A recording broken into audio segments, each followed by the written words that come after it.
Kita mulai bacakan dari Al-Qur'annya dulu, kita keluarkan pedomannya. Inna iddatash syuhur. Sungguh aku tegaskan. Saya bacakan dengan pendalaman makna hurufnya ya. Jadi kalau dikaji di Arab kepanjangan nanti. Inna harfu nasbin wa tawkidin tansibul isma wa tarfa'ul khabar mabniun 'alal fathi la mahalla lahu minal i'rabi. Paham? Tidak. Kan? Kan kepanjangan kalau begitu. Tapi kalau saya teruskan langsung, inna, sungguh aku tegaskan. Tanamkan pada hatimu yang paling dalam, jangan goyah. Inna iddatash syuhuri, bilangan bulan yang telah ditetapkan yang mengiringi kehidupan hamba, indallahi, telah ditetapkan di sisi Allah, isna asyara syahran fi kitabillah, berjumlah 12 bulan dalam setahun berupa ketetapan yang telah dituangkan dalam kitab Allah. 1 tahun 12 bulan. Dulu pernah ada ilmuwan, kalau saya tidak keliru dari Romawi, yang mencoba merubah konsepsi 12 bulan ini dengan pendekatan 13 bulan, tapi ternyata tidak seimbang. Dikembalikan lagi kepada 12 bulan. Jadi setahun 12 bulan itu fitrah berkehidupan yang kita jalani. Dan sependek pengetahuan kami, rasanya hanya Al-Quran yang memberikan penegasan ini. Setahun ada berapa? 12 bulan. Yauma khalaqas samawati wal arda. Dan ketentuan ini ditetapkan sejak mula penciptaan langit dan bumi. Jadi ketika langit diciptakan, bumi diciptakan, desain kehidupan mulai ditata, bersamaan dengan itu iringan waktu pun ditetapkan. Dibuat hukum waktu. Setahun 12 bulan. Minha arba'atun hurum. Dari 12 ini ada 4 bulan spesial untuk evaluasi, bulan refleksi, bulan evaluasi. Ada 4 bulan. Dan disifati dengan bulan hurum. Bila kita terjemahkan dengan bahasa kontemporer sekarang, bulan evaluasi atau refleksi. Pelan-pelan ya. Bahasa kekiniannya yang sering dipakai di bahasa Arab, muhasabah gitu kan. Baik. Jelas di sini? Baik. Pelan-pelan.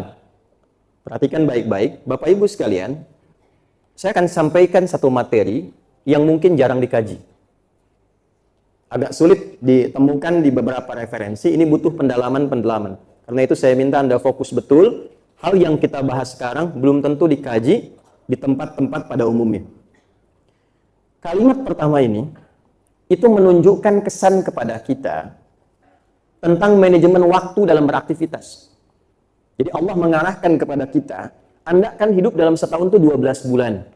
Nanti sebulan ada 4 pekan. Baik ya, ada yang bertambah mungkin sedikit berdasarkan jumlah waktunya. Dari sepekan ada 7 hari. Nah, Quran mengajarkan pada kita keteraturan. Coba setahun ini Anda bagi. Bagi per trimester, 4 bulan, 4 bulan, 4 bulan. Quran kasih contoh. Ya, karena kenapa contoh ini yang muncul? Karena umumnya orang itu beraktivitas ingin selalu maju. Ya, belajar lagi, kerja lagi, kerja lagi. Tapi jarang di antara yang belajar dan bekerja itu mengevaluasi pekerjaannya. Ya, coba yang sudah berumah tangga, belasan tahun, puluhan tahun, umumnya kan menjalani saja kan? Ya kan? Oh, kita alhamdulillah ini punya anak, nanti alhamdulillah, sekarang alhamdulillah punya cucu sekian. Pernah nggak dievaluasi dalam periode kehidupan rumah tangga itu? Pernah nggak ada target-target yang kemudian ditulis kembali, tercapai atau belum? Kalau meninggal bagaimana? Warisnya seperti apa? Jangan sampai saat meninggal anak-anak rebutan warisan. Jangan sampai saat meninggal terputus silaturahim. Jangan sampai kita didik dengan baik, sampai dengan masuk sekolah, tiba-tiba jadi orang yang tidak baik saat sekolah. Jangan sampai kita ajarin sholat, tapi ketika kemudian dia tumbuh dewasa, dia lupa dengan Tuhannya. Pernah nggak dalam episode kehidupan itu dihadirkan momen untuk evaluasi? Nah, itulah kenapa yang dicontohkan pertama, evaluasi diri di bulan Hurum, supaya memberikan kesan bahwa ada pembagian manajemen waktu kehidupan yang harus kita uraikan. Dan ini yang sering dilupakan. Biasanya kan kalau sudah lupa suka nggak inget ya Bu ya? Nah. Sekarang kita bagi 12 bagi 4 berapa? Betul, ya. 12 dibagi 4 3. 12 dalam setahun. Nah, ini yang jarang dibahas. 12 dalam 1 tahun. Dibagi 4. Minha arba'atun hurum. Dari 12 itu 4-nya bulan Hurum. Maka yang sisanya berapa? 8 kan? Ini 4 bulan hurum. Baik. 4 lagi. Ini yang jarang dikaji. Ya. Yang ini dulu. Yang 4 ini. Yang bulan hurum itu apa saja? Sebentar. Tenang ya. Nah, kita tanyakan pada Nabi dulu. Kan yang ditugaskan menjelaskan Quran bukan ibu. Nabi kan? Ya. Tugas kita tuh hanya menerima penjelasan Nabi lewat ulama, kita amalkan. Jelas ya? Maka bagaimana Nabi memberikan penjelasan, keterangan penjelasan Nabi, ditemukan dokumentasinya di dalam Sunan Abu Daud, nomor hadis 1947, riwayatnya tersambung ke Abu Bakrah, nama aslinya Nafi, bapaknya namanya Al-Harith. Ya, disambungkan ke Nabi, Nabi mengatakan, perhatikan kalimatnya, Inna zamana qad istadara ka hay'ati yauma khalaqallahu as-samawati wal arda. Sungguh perputaran waktu itu akan berputar demikian saja, terus berulang seperti itu. Ya, nggak ada yang beda, Pak, Bu. Yang membedakan itu, kata Nabi, itu aktivitas kitanya. Sejak diciptakan langit dan bumi, Allah mencipta langit dan bumi, membuat desain kehidupan, lalu mengantarkan perjalanannya disebut dengan waktu. Waktu itu berputar begitu saja, setahun, kata Nabi, 12 bulan. Ambil dari sebulan 4 pekan. Sepekan misalnya ada 7 hari. Ya, satu harinya 24 jam. Kalau Anda lihat perputaran jam, ini 00 ke sini, 12, ke sini 6. 24 jam berputar sini, arah jarum jam. Kan waktunya begitu saja, Pak, nggak berubah. Anda kalau nggak percaya, pantengin tuh jam, 24 jam, begini aja gitu. Ya. Itu begitu aja berputar. Yang merubah suasananya, yang merubah keadaannya, itu aktivitas kitanya. Sekarang Anda ada di sini, 1 jam kemudian Anda di jalan. 1 jam kemudian Anda di tempat lain. Yang merubah suasana itu kan kita. Ya, jadi sebetulnya nggak ada perubahan zaman dalam konteks waktu ya, karena waktu itu begitu saja berputar. Yang merubah itu suasananya, keadaan kitanya. Ya, yang merubah itu perilaku kitanya. Maka yang harus ditata bukan zamannya, bukan waktunya, kitanya yang menata diri. Itu kata Nabi itu. Jadi yang menentukan perubahan itu aktivitas kitanya. Waktunya akan berputar demikian. Waktu itu sudah haknya Allah. Ya, amalnya, fa'alnya Allah, pekerjaannya Allah. Jadi Allah membuat desain waktu yang sudah jadi pekerjaan Allah, Anda jangan ikut-ikutan bekerja di situ. Karena sudah ketentuan Allah yang ditetapkan kepada kita, itu yang kita lakukan. Jadi kita tak mungkin memutar waktu. Rasanya ingin kembali ke masa lalu ya, rasanya. Ya? Baik. Jelas ya? Kira-kira Bapak cinta pada ibu yang sekarang atau yang 10 tahun yang lalu? Begitu sebaliknya. Nah, itu kan permainan kata dan waktu saja, tapi waktunya kan nggak akan berubah. Jelas di sini? Nah, maka kalimat pengantar dari Nabi untuk menegaskan apa yang Allah sampaikan tentang pembagian waktu, hakikatnya petunjuk pada kita untuk menata aktivitas. Anda tidak bisa mengatur dan merubah waktu karena sudah ketetapan Allah. Tapi yang bisa Anda lakukan, memanfaatkan waktu itu dengan menata aktivitas yang lebih baik, rapi, dan bertanggung jawab. Minha arba'atun hurum. Dari 12 bulan itu, ada 4 bulan yang ditetapkan, diberikan petunjuknya sebagai bulan evaluasi. Talata mutawalian, 3 dari 4 itu berurutan. Dzulqa'dah, bulan 11. Saya tuliskan angkanya saja, 11. Dzulhijjah 12. Wal Muharram bulan 1, Al Muharram. Wa Rajab Mudhar ma baina Jumada wa Sya'ban, dan bulan Rajab yang terletak di bulan Jumada yang ke-6 dan Sya'ban yang ke-8 dan bulan ke-7. Ini saya bulati karena kita ada di dalamnya sekarang. Bulan 11, 12, 1, 7. Berapa bulan? 4 kan? Ya, saya simpan Rajabnya dulu. Saya ingin jelaskan tentang pembagian waktunya dulu. Ini bulan hurum. Baik. Yuk kita urutkan di sini. Yang sudah ada 11, 12, 1, 7. Hitungannya kan 1 sampai 12 kan? 1, 2, 3, 4, terus sampai 12. Yang belum ada, sama-sama sebutkan berapa saja? 2, berapa lagi? 3, berapa lagi? 4, berapa lagi? 5, 6, 8, 9, Masya Allah. 1, 2, 3, 4, 5, 6, 7, 8. Jelas? Kalau ini kita bagi per trimester, ini 4 bulan, 4 bulan, 4 bulan. Duanya ini apa? Maka 4-nya ini selanjutnya ada bulan yang terkait dengan bulan-bulan pencarian bekal akhirat. Maka kita dapatkan 1 bulan 3. Selanjutnya bulan 8. Selanjutnya bulan 9. Selanjutnya bulan 10. Ya? Ada keseimbangan dunia. Wala tansa nasibaka minad dunya. Awas. Wabtaghi fima ataka daral akhirah wala tansa nasibaka minad dunya. Ada bulan optimalisasi pencarian dunia sebagai wasilah. Akhirat ghaya. Yang belum ada bulan berapa? 2. Berapa lagi? 4. Berapa lagi? 5. 1 lagi? Pas. Halo? Pas? Ini bulan Nabi dilahirkan, Rabiul Awal, sebagai petunjuk berkehidupan. Masuk ke Sya'ban, pencarian bekal untuk menyiapkan Ramadan. 9 Ramadan, 10 kemudian Syawal untuk meningkatkan amalan. Maksudnya apa? Silahkan isi waktu kita selama berkehidupan. Setiap waktu berputar demi memaksimalkan akhirat tanpa melupakan dunia. Maka itu doa kita sampaikan, Rabbana atina fid dunya hasanah wa fil akhirati hasanah wa qina adzabannar. Itu ini yang kurung untuk evaluasi. Jadi setiap poinnya begini, setiap kita menjalani waktu berkehidupan, kalaupun kita tarik selama 24 jam, coba yang diambil petanya supaya selamat tuh ini. Pekerjaan Anda apa?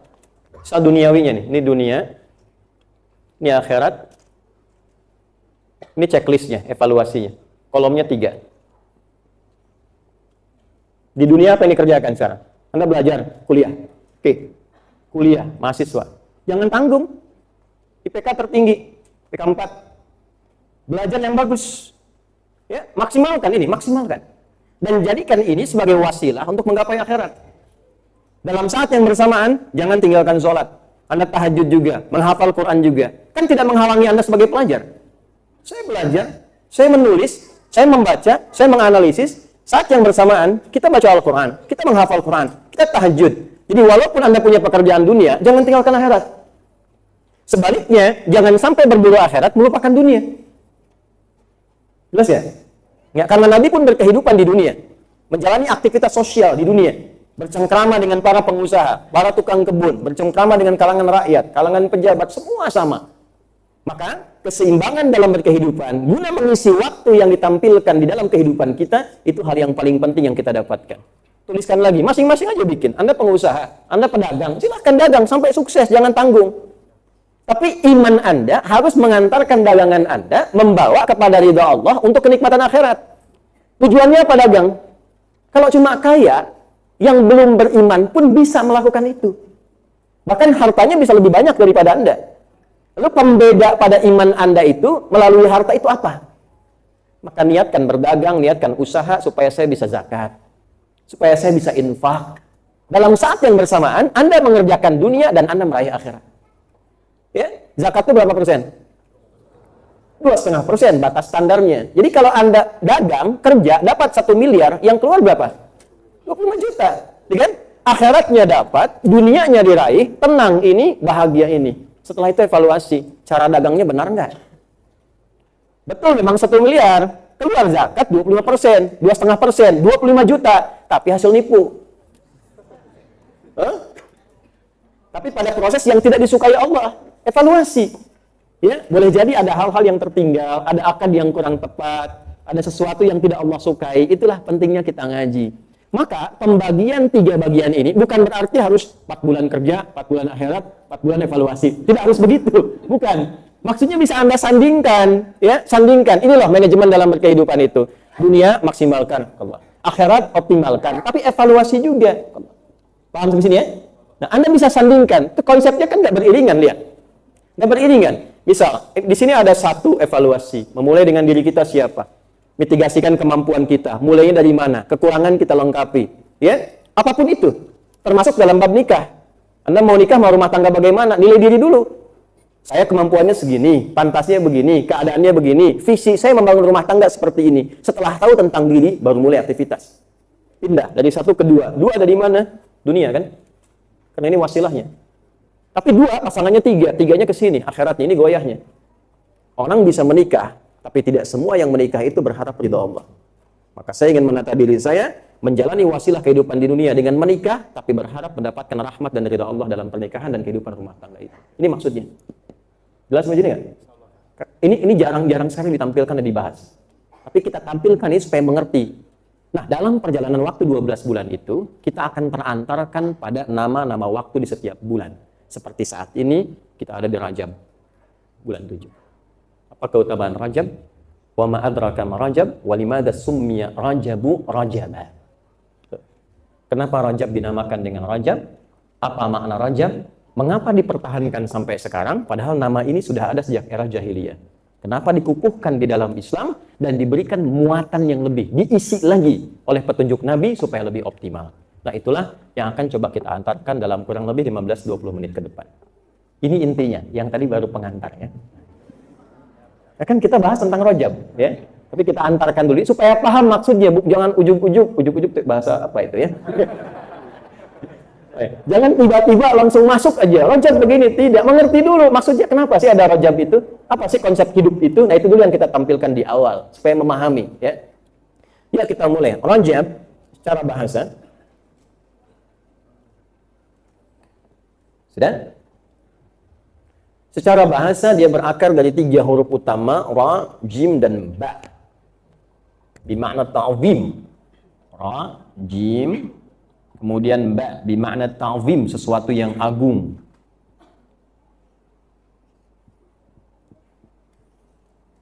Wal inbihar, sesuatu yang besar, dahsyat, istimewa. Sudah? Kalau disambungkan ke makna yang tadi, ya, ke bulan Haram, bulan evaluasi, bulan meninggalkan yang haram, bulan meninggalkan segala yang dilarang, maka seakan-akan ada makna seperti ini, bahwa evaluasi diri itu, meninggalkan yang haram itu, meninggalkan yang tidak disukai Allah dan Rasul itu sesuatu yang agung di sisi Allah dan Rasulnya. Jelas di sini? Baik ya? Jadi bukan hanya mengerjakan sholat, mengerjakan puasa, mengerjakan segala jenis yang ma'ruf dianggapnya besar, tidak. Meninggalkan maksiat pun hal yang agung. Dan bukti seseorang benar mengerjakan yang ma'ruf ketika meninggalkan yang mungkar. Saya ambil contoh begini. Sholat itu ma'ruf atau mungkar? Ma'ruf. Ma'ruf, sesuatu yang dinilai baik, sesuatu yang disyariatkan dan baik. Ya, dibenarkan, diwajibkan oleh Allah dalam yang fardu. Tapi apa ciri keberhasilan orang yang benar sholatnya pada perbuatan ma'ruf? Tanha 'anil fahsya wal munkar, ketika mampu menjauhi yang mungkar. Quran surah 29 ayat 45. Utslu ma uhiya ilaika minal kitab wa aqimis shalah. Innas salata tanha 'anil fahsya wal munkar. Fahsya itu ya maaf sekali, kata-kata jorok, kotor, kemudian pornografi, porno aksi, LGBT dan turunannya, itu fahsya. Jadi kalau ada orang sholat, setelah kemudian sholat melakukan tindakan yang fahsya, nonton misalnya, video-video yang kotor, gambar-gambar yang tak elok, ya, atau melambai setelah itu, misal gitu ya. Nah, ini menunjukkan bahwa ada yang kurang sempurna dalam sholatnya. Mungkar, perbuatan buruk yang langsung diingkari hati. Mencuri, berbohong, mencela, berselisih, merampok, lebih tinggi lagi, menghilangkan nyawa dan seterusnya, itu mungkar. Karena itu kalau ada orang sholat ma'ruf, kelihatannya sholat, ya, tapi dalam takbir yang pertama dia mundur dan ngambil kotak masjid, ya, nah, itu mungkar. Atau setelah pengajian ini ma'ruf, tapi keluar dari masjid bisa mengambil sendal orang, itu mungkar. Jelas nggak sampai sini? Oke? Jadi ukuran benarnya ma'ruf terletak pada kemampuan dia mencegah yang mungkar. Nah, Rajab ini pendidikan untuk meninggalkan yang mungkar. Jadi kalau Ramadan meningkatkan yang ma'ruf, Ramadan itu kan tingkat ibadahnya. Sholatnya meningkat, infaknya meningkat, kan Qurannya meningkat. Nah, Rajab ini pendidikan untuk membuat kita lebih kuat meninggalkan yang mungkar. Gini Pak, gambarannya Pak. Jumatan itu ma'ruf atau mungkar? Halo? Ma'ruf. Saya tanya pada Bapak, jika ada yang menawarkan proyek ke Bapak, nilai keuntungannya 1 triliun, 1 T, tapi bersamaan dengan Jumat, Anda pilih mengerjakan proyek itu atau Anda pilih Jumatan? Nggak ada pilihan kedua, awas. Itu aja pilihannya. Hah? Ayo coba. Oh. Nah ini yang tidak mudah. Sekarang ini jangankan 1 T, untuk jaga toko saja yang tidak seberapa yang didapatkan bisa ninggalkan Jum'ah. Itu. Ya. Sekarang ini dahsyat Pak Ibu, zamannya berbeda, eranya disrupsi, ada era perubahan yang dahsyat. Anak itu lupa dengan kasih ibunya, bahkan bisa menghilangkan nyawa ibunya hanya karena ingin diberikan tambahan uang yang dia pakai untuk main game. Eranya berubah. Sedangkan tahunnya kan sama kita lewati. Ada 4 loh pendidikan menghilangkan mungkar ini. Salah satunya apa? Efektifkan rajam untuk mengenalkan yang mungkar supaya ditinggalkan. Bagaimana menata dari ujung kepala sampai ujung kaki supaya yang mungkar itu hilang. Mata bisa melihat yang baik, telinga bisa mendengar yang baik, lisan bicara yang baik, sampai ke ujung kaki. 1 bulan pelatihannya. 1 bulan. Rajam. Dan ini agung di sisi Allah. Anda bisa bayangkan kalau kita bawa ke rumah tangga saja. Rumah tangga masing-masing ya, bukan rumah tangga kita ya. Bawa ke rumah. Ibu latihan, anak-anak latihan, ayahnya latihan. Tutur yang baik. Berusaha mendengar dengan cara yang baik. Berusaha menggunakan tangan dengan cara yang baik. Rasakan perbedaannya setelah rajab, bedakan rasanya, dan pasti akan merasa bedanya. Nggak percaya silakan. Keluarkan ayatnya. Ini ayat-ayat tentang mata. Ini ayat tentang telinga. Ini ayat tentang sampai ke ujung kaki dan tempatkan di bab rumah tangga. Apa itu sakinah? Apa itu rahmah? Apa itu mawaddah? Kenapa pakai ayat di depannya? Wa min ayatihi an khalaqalakum min anfusikum azwaja litaskunu ilaiha. Sakinah dibuka dengan ayat. Kenapa sakinah didahulukan sebelum mawaddah? Litaskunu ilaiha wa ja'ala bainakum mawaddah wa rahmah. Kenapa sakinah duluan datang sebelum mawaddah? Mawaddah itu kan cinta fisik. Materi, cinta yang hadir dengan dasar pemberian fisikal, materi. Ibu saat menikah dikasih mahar kan? Kan materi kan? Itu kan menambah cinta. Nanti implementasinya setelah berumah tangga, itu dipancarkan, bukan cukup hanya di nikah saja. Itu kan syarat nikah.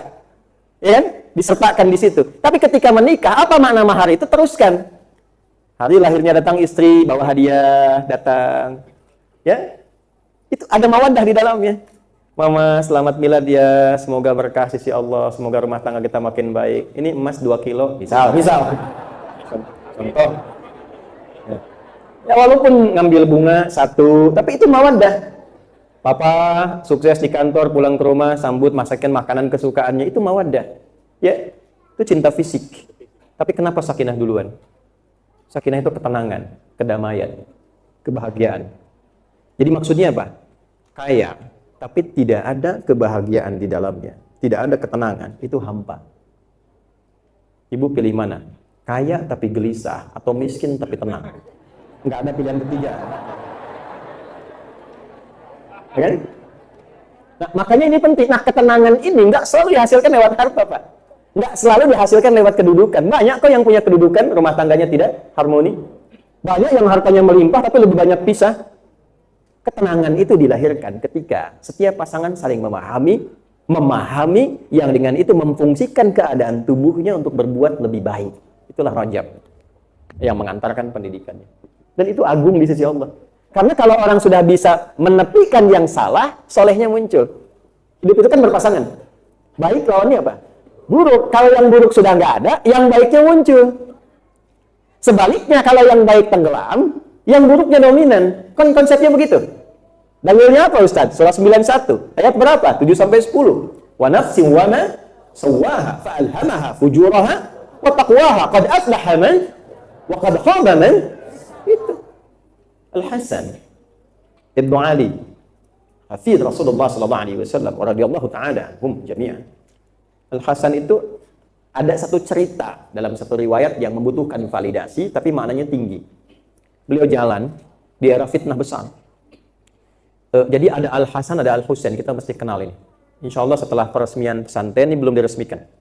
Jadi setelah peresmian, nanti saya buka beberapa sesi untuk umum supaya tahu isinya. Itu dari depan sampai belakang itu ada maknanya, ada narasinya. Nah, ruang tunggu kami itu di depan ada Al-Hasan dan Al-Husain. Di situ ada profilnya, ada biografinya, keterangannya, dan sebagainya. Jadi begitu Anda scan, muncul penjelasannya. Kalau Anda ingin belajar tentang Quran, ketawadhuan, sifat-sifat keilmuan, Al-Hasan. Tapi kalau Anda ingin tahu tentang kekuatan fisik, paras yang elok, tampannya, karismanya, Al-Husain. Itu gambaran dari dua sifat Nabi SAW.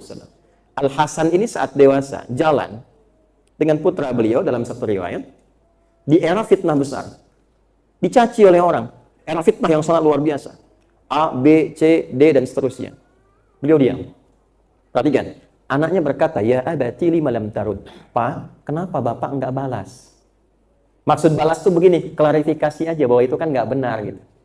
Perhatikan, apa jawab ayahnya? Wa ma adri kaifa arud. Bapak tuh enggak tahu gimana cara balasnya.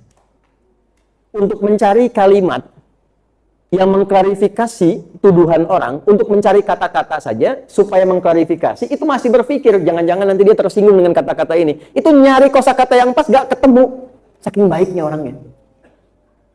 Ya. Jadi ada orang yang saat marah mau balas dengan kata-kata kotor lagi, dia nggak bisa tuh. Wal kaziminal ghaidha. Dia nahan dirinya, bukan hanya nahan, nyari kata-kata itu nggak sanggup karena nggak punya pulsanya.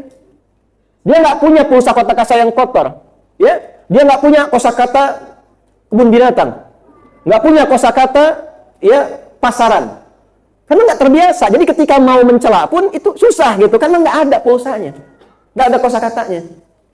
Nah, kalau sudah sampai ke titik itu sehingga sulit menemukan yang salah, maka Anda akan mudah menjadi pribadi yang soleh. Nggak cukup dengan amin tuh, ya latihan dulu. Ini apa aja? Ya. Karena itu, limadha summiya Rajabu Rajaban li'annahu yatarajjab khaira baina Sya'ban wa Ramadan. Kenapa disebut dengan Rajab? Karena Rajab ini bulan agung, menyiapkan bekal-bekal yang baik sebelum masuk Sya'ban dan diamalkan saat Ramadan. Jadi dari sekarang kita mulai siapkan, terbiasakan yang haram kita tinggalkan. Supaya apa? Ramadannya full bisa menjadi soleh. Anda nggak mungkin bisa baca Quran kalau yang haram masih ada dalam diri. Nggak mungkin. Ada seseorang mengadu pada seorang syekh, saya sulit baca Quran. Sulit sekali. Udah gini, nggak usah baca dulu kata syekhnya, ambil mushaf Anda, yang paling besar yang ada di rumah Anda. Setelah itu, masuk ke ruang tengah Anda yang luas, simpan mushaf depan Anda. Lalu tatap mushaf itu dan katakan, ya Allah, dosa apa aku sampai hari ini untuk baca saja belum mampu. Menangis orang ini, tobat dia. Ketika tobat dia mengalir, barulah kemudian dia punya kemampuan untuk berinteraksi dengan Quran. Karena yang kotor keluar dulu, yang baik baru muncul. Ja'al haqqu wa zahaqal batil. Ketika yang baik itu masuk, yang batil itu keluar. Maka kalau ingin menikmati Ramadan, jadi menikmati itu, Masya Allah, gitu. Enak. Di puasa itu bukan cuma tahan lapar, haus, nunggu buka, baru masuk udah ngitung kapan selesai, kapan Idul Fitri, baru sahur udah lihat kapan buka. Ya kan? Jadwal imsak itu dibuatnya jadwal buka. Ya kan? 1, 2, 3. Kita nikmati setiap malamnya, ngajinya, Qur'annya, berlomba, kapan bisa khatam, berapa kali bisa baca, menikmati tarawehnya. Bukan mencari mana masjid yang paling gampang bacanya, yang paling pendek bacaannya, atau yang biasanya baca pembuka ayat saja. Nun, Allahu Akbar, Yasin, Allahu Akbar. Kurang nikmat. Kurang nikmat. Sahabat tuh banyak menangis sebelum Ramadan berakhir. Dan minta, ya Allah, mengapa nggak setiap waktu Ramadan, setiap hari ada maghfirah, berdoa dikabulkan, dosa digugurkan. Ya akhi, kapan dapat yang seperti itu lagi? Nggak mudah. Pertanyaannya, sampai nggak ke Ramadan itu? Kalaupun nggak sampai, minimal ada persiapan dari sekarang. Karena itu ada doa dari ulama. Doa. Apa di antara doanya? Allahumma barik lana fi Rajab wa Sya'ban wa balighna Ramadan. Ya Allah, berkahi kami. Apa itu berkah? Berkah itu ziyadatul khair wa istimrarihi. Bertambahnya nilai kebaikan dan konsisten. Ya Allah, bimbing kami di bulan Rajab ini supaya mampu mengoreksi diri, jadi pribadi yang lebih baik dan konsisten kebaikan itu dibawa bekal sampai ke Ramadan. Itu maksudnya. Jelas? Oke? Dzalika dinul qayyim. Maka itulah cara beragama yang benar. Beragama yang benar itu bukan hanya ma'ruf, yang mungkarnya tinggalkan, keseimbangan dalam hidup. Dunia maksimalkan, akhirat kita kejar dengan baik, seimbang. Ya. Itulah ajaran agama yang lurus. Dzalika dinul qayyim, cara beragama yang benar. Cara beragama yang benar, lisan berkata yang baik, telinga mendengar yang baik, bersama-sama menuju kebaikan, yang salah ditinggalkan, latihan meninggalkan yang salah seperti kita latihan mengerjakan yang soleh. Nah, bagaimana caranya? Fala tazlimu fihinna anfusakum. Ini untuk Rajab. Fala tazlimu. Fa-nya itu langsung pakai atof yang cepat. Kalau jeda sedikit pakai wawu, jeda panjang pakai thumma. Di sini pakai fa.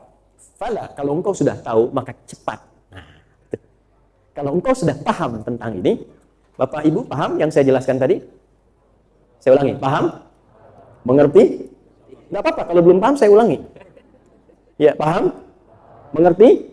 Kalau sudah paham, sudah mengerti, fala, maka cepatlah lakukan apa yang akan kata Allah saya uraikan ini. Saya sampaikan ini. Ya, apa itu? Fala tazlimu, maka janganlah engkau berbuat zalim. Fala tazlimu anfusakum fihin. Fala tazlimu anfusakum, pakai jama' dari kata nafas. Jamaknya ada dua, ada anfus, ada nufus.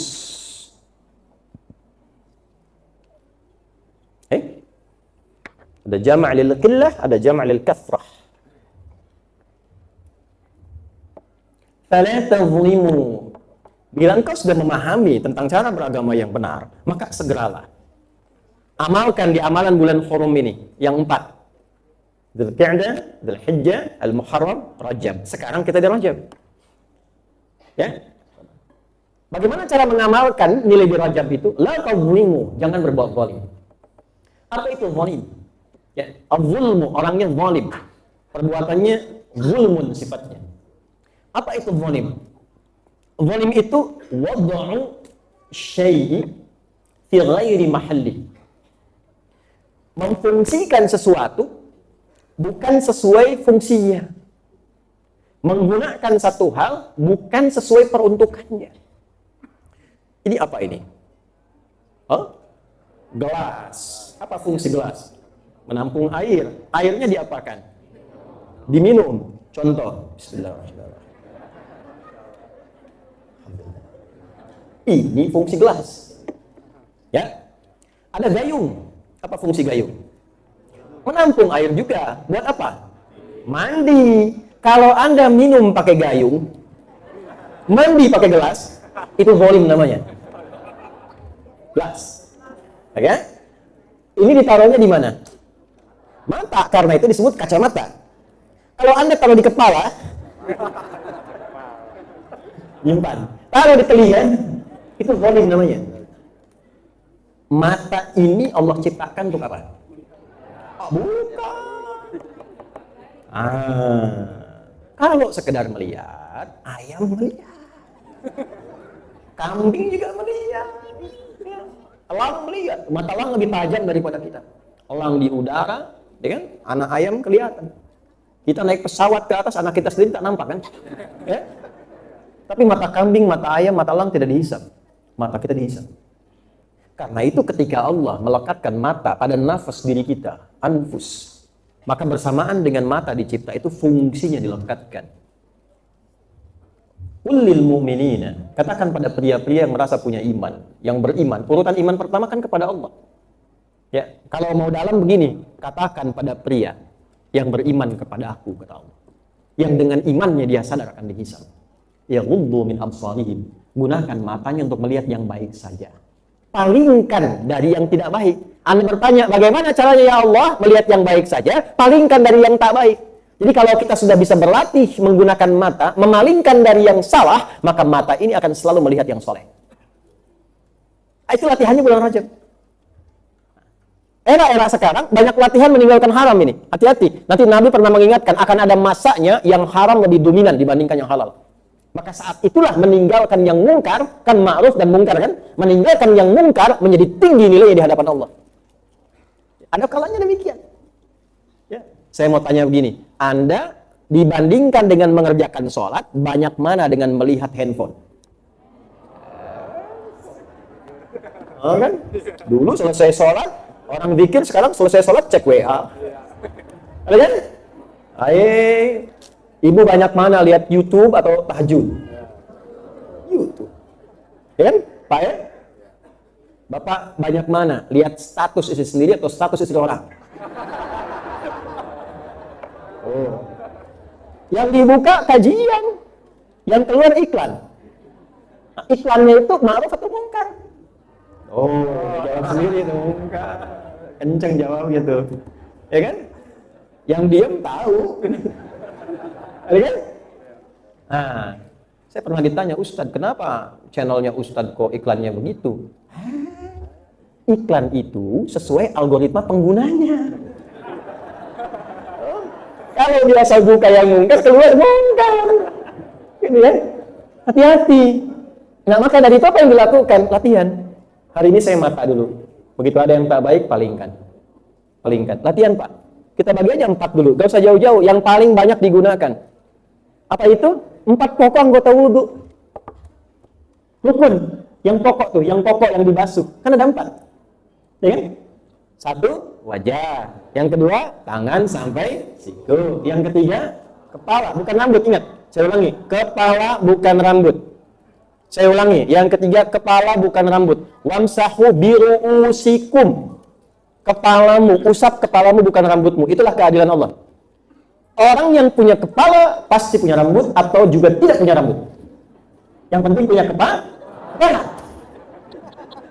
Setiap yang punya rambut pasti punya kepala. Ya, tapi tidak setiap yang punya kepala punya rambut.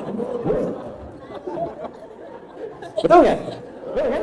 Makanya Allah Maha tahu. Wamsahu biru'usikum. Kepalamu bukan rambutmu. Dan pakai mbak di situ. Mbak itu fungsinya 14. Ya, ada ilsaq, musahabah, ghayah, ya. Banyak sekali, 14. Di situ nanti ada al-istighraq, at-tab'id ma'a tahdid wa tab'id min duni tahdid.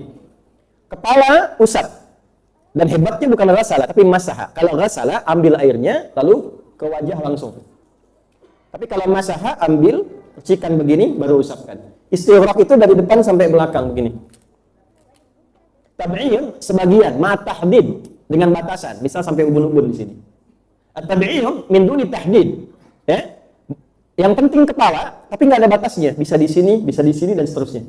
Maksudnya apa? Ibu pakai kerudung.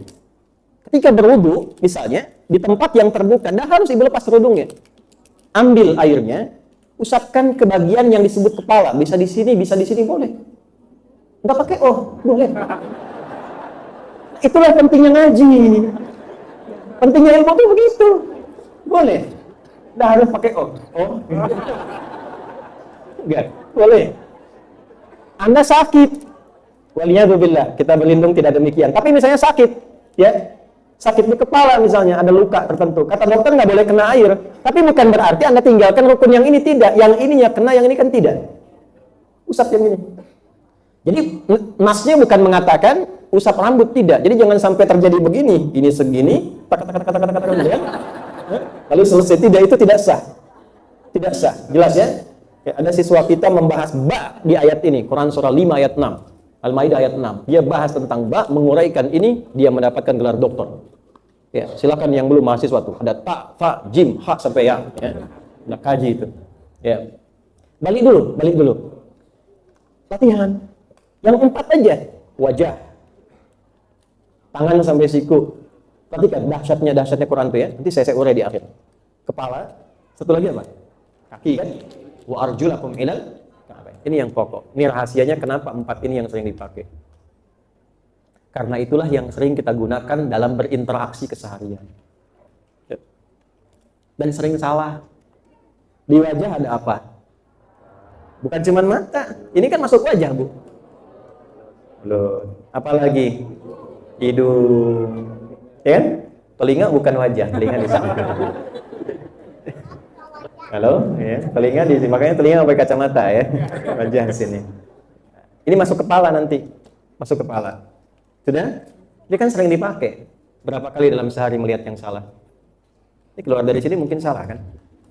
Mendengar yang salah, bicara yang keliru. Mulutnya nggak bicara, tapi kan bikin statusnya pakai tangan. Makanya kenapa tangan sampai siku? Di Quran itu kalau bicara fikih, termasuk di hadis, detail sekali Pak, detail sekali. Misalnya di bab sholat nih, ini kan diurai, ini asabi' namanya, asabi' jari-jari.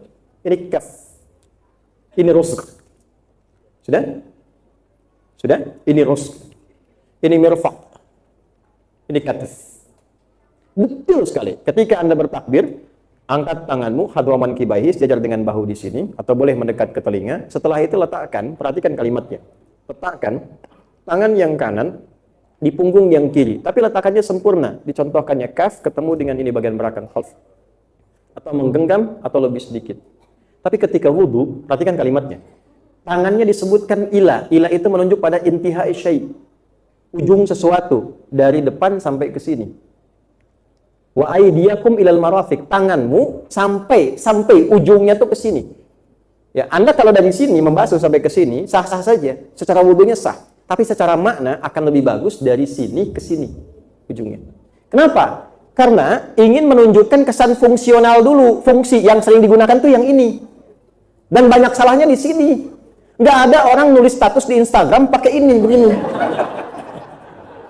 Yang sering salah tuh ini. Yang sering salah ini. Ya, sampai ke kaki. Pikiran juga salah. Kepala kan di sini. Itu gambar dari pikiran. Makanya tahallul itu di rambut, wudu di kepala. Untuk menunjukkan apa? Bersihnya pikiran. Ya kita sebelum mengaji kan boleh jadi ada yang salah pikirannya. Ustadz kemana sih? Datang apa enggak ya? Jam 8:30. Jangan-jangan tuh. Iya ya, nggak nyangka ya, nyangka. Orang yang bilang nggak nyangka, itu sedang nyangka. Nggak nyangka ya, nyangka itu. Paham? Itulah sebabnya, kenapa setelah kita wudu, kita tobat, Bu, Pak. Silakan cek. Ayo doa setelah wudu apa? Asyhadu an la ilaha wa asyhadu anna. Sebentar, itu ikrar tauhid. Supaya tetap terjaga iman. Saya wudu tuh karena iman kepada Allah. Kalau Allah nggak perintahkan, saya nggak wudu. Itu taatnya kita sama Allah. Karena nanti ada hadis di akhirat, ahli neraka dipanggil oleh Allah. Dia orang beriman, cuma banyak maksiatnya, dipanggil. Cuci di neraka, dipanggil dulu. Begitu dipanggil, dia datang dengan gembira. Setelah selesai, disuruh pergi lagi ke neraka. Balik ke neraka, dia lari dengan cepat. Dipanggil lagi oleh Allah. Kenapa engkau lari dengan cepat? Allah maha mengetahui, tapi menampakkan kalimat di orang ini untuk mengajarkan kepada kita. Itu maksudnya. Jelas ya? Kenapa engkau berlari dengan cepat ketika aku perintahkan ke neraka? Kata orang ini, ya Allah, saya taubat. Saat di dunia, saya tidak merespon panggilanmu. Maka sekarang saya tidak ingin mengulang kesalahan yang sama. Engkau perintahkan apapun, aku kerjakan. Maka dengan itu, dengan kalimat itu dimasukkan dia ke surga. Jadi tauhid itu penting. Makanya kalimat pertama itu tauhid. Di akhir hidup kita tauhid. Wala tamutunna illa wa antum muslimun. Cara bertauhid yang benar, ikuti pelajaran dari Nabi. Wa asyhadu anna Muhammadan. Nah, tauhid itu tidak hanya dalam salat. Tidak hanya dalam baca Al-Qur'an. Dalam akhlak itu ada tauhid. Dalam lisan ada tauhid. Mana pembuktian tauhid Anda? Anda mengatakan beriman, ayat tentang lisan dibuka dengan iman, ayat tentang mata dibuka dengan iman, sampai ke ujung kaki. Jadi kita itu menatap dengan tauhid, menatap dengan lisan. Anda mengatakan, la ilaha illallah, ikut Nabi, tapi lisannya tidak seperti yang Nabi contohkan. Tidak ada tauhid dalam lisannya. Ya, minim tauhid di matanya. Maka setelah kita bersyahadat, kita mengatakan, Allahumma ja'alni minat tawwabin, waj'alni minal mutatahhirin, waj'alni min ibadikas salihin. Coba terjemahkan. Ini problemnya karena apa yang dibaca jarang sekali dipahami maknanya sehingga tidak terasa sampai ke jiwa. Apa yang dilihat tidak sampai ke hati. Dari mata turun ke? Nah, turunnya itu pakai mata. Lihat Quran langsung tersentuh jiwa. Lihat orang ke masjid langsung ada getaran. Itu dari mata turun ke hati itu begitu. Ya.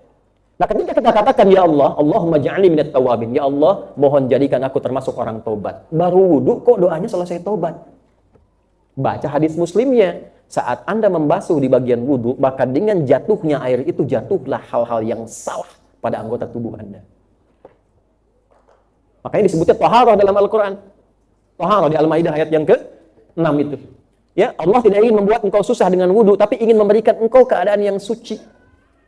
Membersihkan dalam diri kita. Makanya disebut wudu, akarnya disebut dengan kata wudu, dibersihkan. Keluar, yang kotor keluar, yang kotor keluar. Di mana al-husnu, di mana bau, ada cahaya yang mengalir karena bekas wudunya. Jadi begitu kita basuh wajah, harusnya begini, yang kotor fisik itu jatuh, kotoran yang maknawi pun jatuh. Jadi yang kotor di mata fungsinya hilang, yang kotor di mulut hilang. Makanya sambil ditaubati ini, tangan pun begitu, itu hadis Muslim, saudara. Ini hadis Muslim. Ulama mengajarkan pada kita, dipandu kita. Bagaimana supaya membasuh wajah ini hilang kotorannya, hilang dosanya, sampai seluruhnya. Baru setelah itu kita bertobat dengan doa. Itu maknanya dalam sekali. Makanya ada yang dibangkitkan di hari kiamat. Ghurral muhajjalin, memancar cahaya min atharil wudu, dari bekas wudunya. Ada yang menafsirkan karena sering wudunya, ada yang menafsirkan karena sering wudu, terjaga dari perbuatan salah, muncul kebaikan di tubuhnya, kebaikan itulah yang memancarkan cahaya di hari kiamat. Makanya pernah saya katakan wudu itu punya akar yang sama dengan bau, dan saya spesialisasinya di situ. 2016 saya sampaikan itu. Hasilnya saya kena tahdzir. Gitu kan? Wah, ini Ustadz gak paham bahasa Arab. Padahal jurusan kita bahasa Arab. Gitu kan?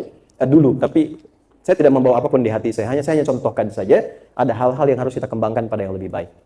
Jadi doakan ustadz-ustadz itu dilembutkan hatinya, diikhlaskan. Ya, kalau ustadznya bertengkar kan nggak baik, gimana muridnya? Kan? Jangan bawa apapun dalam hati kita kecuali kebaikan, supaya nggak berat saat dihisab di hari kiamat. Cukup musuhnya setan saja. Jelas ya? Kalau Anda simak mungkin nanti kapan-kapan bisa diuraikan. Begini, ini saya lihat ada konstruksi ilmiah yang keliru saat ini. Yang keliru. Bapak Ibu sekalian, Quran itu bahasanya bahasa apa? Ya. Bukan hanya bahasa Arab yang sempurna. Yang menjadi patokan dari setiap kaidah bahasa Arab. Patokannya Al-Quran. Dan menjaga bahasa itu. Ada keutamaan di dalamnya. Jadi kalau Anda ingin mengerti isi Al-Quran, bermula harus dengan bahasanya. Baru setelah itu pendalaman ke ilmunya. Itulah sunnah para ulama. Imam Syafi'i itu ngaji bahasa sampai 40 tahun. Imam Malik dari bahasa dulu. Imam Ahmad demikian. Baru ngambil riwayat. Nah, jadi ketika mengambil bahasa, itu bukan supaya bisa bahasa. Supaya tahu nahu dengan benar. Sorof dengan benar. Bagaimana tasrifnya ini ke sini. Bagaimana nahunya. Kenapa ini A, kenapa I, kenapa U. Kemudian baru ngambil balaghah. Apakah ini hakiki atau maknawi. Nah, ketika Allah berfirman, ini maknanya langsung atau ada makna kiasan di dalamnya. Babnya apa? 3 lagi. Ya, ma'ani, bayan atau badi'. Lalu bagaimana membedakan dengan syair? Nanti ada ilmu lagi namanya arud. 16 cabangnya sampai ke bawah. Kalau sudah menguasai ini, maka pemahaman Qur'annya akan komprehensif namanya. Turun. Balik ke Rajab. 4 anggota ini, coba jadikan evaluasi di Rajab. Turunkan. Bagi pekan pertama wajah. Di mata sampai lisan. Checklist kebiasaan-kebiasaan kurang baik, turunkan. Sepekan lihat perubahan. Nanti keluar dari sini kalau ada iklan yang gak bagus kan, segera palingkan. Lisan susulkan astagfirullah. Latihan. Jangan telat Pak ya. Ya, lisannya istighfar tapi matanya nggak berpaling gitu. Astagfirullah. Kata Ustaz latihan ya, astagfirullah. Ustaz bawa-bawa gitu kan. Nanti pekan yang kedua turun lagi. Tangan ini. Kalau ngetik-ngetik yang baik, mulai besok statusnya tentang Quran 1 ayat, maknanya apa? Hadisnya maknanya apa? Share kajian, minta pendapat. Ya, kalau berdoa nggak usah di Instagram, nggak usah di Facebook. Ya Allah, begini aminkan ya. Kurang sehat itu. Ya. Quran kan ngajarkannya hemparkan di atas sajadah. Innama ashku bathi wa hudni ila Allah, bukan di Instagram. Ya. Baik. Jadi kemudian dari situ kepala. Cek. Baru kemudian kaki, sehingga melangkahnya benar. Ke kantor lewat jalan yang benar. Ya, mampir di tempat yang benar. Jaga 4 yang pokok ini, insya Allah selamat sampai akhirat. Ya, dunianya dimuliakan oleh Allah. Nah, itulah maknanya. Maka di kitab ini dituangkan hadis-hadisnya. Dalil-dalil, banyak sekali dalilnya. Tentang keutamaan. Kenapa disebut dengan Rajab, maknanya apa, contohnya apa, keutamaannya apa. Termasuk contoh dari para sahabat yang diajarkan Nabi SAW. Nah, ada kejadian karena orang banyak lupa dengan petunjuk ini, lalai dengan Rajab, beberapa mulai kreatif, memberi motivasi, cuma dengan cara yang salah, menyusun hadis-hadis yang tidak tepat, dinisbatkan pada Nabi, padahal Nabi tidak pernah menyampaikan itu. Misal siapa yang sholat 1 hari aja, 1 malam aja di bulan Rajab mendapatkan ini. Siapa yang puasa 1 hari di bulan Rajab maka sudah sama dengan puasa Ramadan, gitu kan? Nah, kalau sudah 1 hari Rajab sama dengan Ramadan, ngapain puasa Ramadan, gitu kan? Nah, yang seperti itu hadisnya palsu. Tapi bukan berarti tidak ada keutamaan di bulan Rajab. Jelas sampai sini? Baik. Apakah boleh puasa di bulan Rajab? Boleh. Tidak ada dalil hadis dari Nabi puasa Rajab. Betul, kawan. Saya tidak sebut Joni karena ada yang Joni. Takutnya saya Joni. Saya pernah bilang Joni, kemudian tiba-tiba saya lihat salah satu di komentar, saya sering disebut sama Ustadz. Betul kawan, tidak disebut Rajabnya, tapi ada petunjuk puasa bulan hurumnya. Yang sangat dicintai Nabi di luar Ramadan adalah puasa di bulan-bulan hurum. Rajab masuk bulan hurum. Kenapa puasa isyaratnya? Karena puasa satu-satunya amalan yang saat dikerjakan meningkatkan yang ma'ruf, mencegah yang mungkar. Secara otomatis. Jadi kalau Anda rajin puasa, itu pasti. Insya Allah terbentuk menjadi pribadi yang tidak senang maksiat. Karena puasa itu latihan mencegah maksiat. Meningkatkan taat. Kalau nggak percaya begini ya, kalau Anda sedang puasa, jangankan sholat fardu, sholat sunnah Anda buruk. Gak ingin tertinggal. Ramadan, Bu, Ibu mengkapling sajadah di masjid. Buat sholat apa itu? Tarawih. Kaplingnya dari asar kan? Ya. Tujuannya tarawih kan? Saya tanya, tarawih itu sunnah atau fardu? Sunnah. Jangankan yang fardu, sunnah aja diburu. Iya. Begitu seorang ibu mau sholat sunnah, sebentar Bu, ini kapling saya. Tidak ada. Sunnah. Ya, Anda puasa sunnah pun kan nggak ingin ketinggalan duha kan? Duha itu kan sunnah.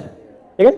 Saat puasa, perhatikan, jangankan yang nampak, yang tak nampak pun dicari. Ya. Ada yang minta, kasih. Tapi saat puasa, yatim di sini berapa orang ya? Fakir di sini berapa orang ya? Itu yang tak nampak pun dicari. Kalau tidak puasa, yang minta depan belum tentu diberi. Pak, tolong Pak, kemarin kan udah. Itulah dasarnya puasa. Saat yang bersamaan, orang enggan berbuat maksiat. Minimal awal latihannya karena takut batal puasa. Ya, setelah itu terbiasa.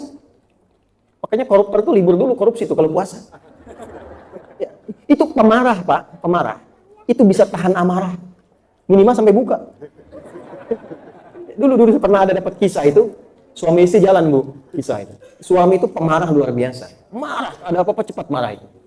Sedang puasa, buka jam 6 kurang seperempat, dia lewat depan tetangga, diprovokasi sama tetangganya. Itu suaminya diem aja. Istrinya bingung, dia tanya, Pak, tumben gak marah? Kata suaminya, ntar habis maghrib. Ntar habis maghrib. Tapi habis maghrib dia tahan, sayang hilang pahala. Nah, itu latihan. Itulah sebabnya kalau ada yang mengatakan apakah boleh puasa di bulan Rajab? Boleh. Silahkan. Dengan niat apa? Memperbaiki diri. Oke? Digolongkan pada bulan Hurum, menyiapkan diri untuk Sya'ban. Nanti Sya'ban lebih banyak lagi. Jangan kebalik. Rajab diperbanyak, Sya'ban nggak puasa. Nah, itu secara konseptual kurang tepat. Naik. Justru yang banyak puasa Nabi itu sunnah di Sya'ban. Rajab puasa supaya adaptasi dulu. Sehari, 2 hari, Sya'ban makin banyak. Supaya apa? Supaya lebih kuat tubuhnya, Ramadan sempurna 30 hari. Atau 29 hari sesuai dengan jumlahnya. Jelas sampai saat ini? Insyaallah. Kapan kita Ramadan kapan? Tanggal 1. Oke, tanggal 1 Ramadan insyaallah ya. Ya, tinggal ada yang salah? Betul ya? Ramadan kok bulan Maret? 1 Ramadan. Artinya kurang lebih 2 bulan ke depan. Ya, mudah-mudahan kita diridhoi Allah Subhanahu wa taala, memberikan kesehatan.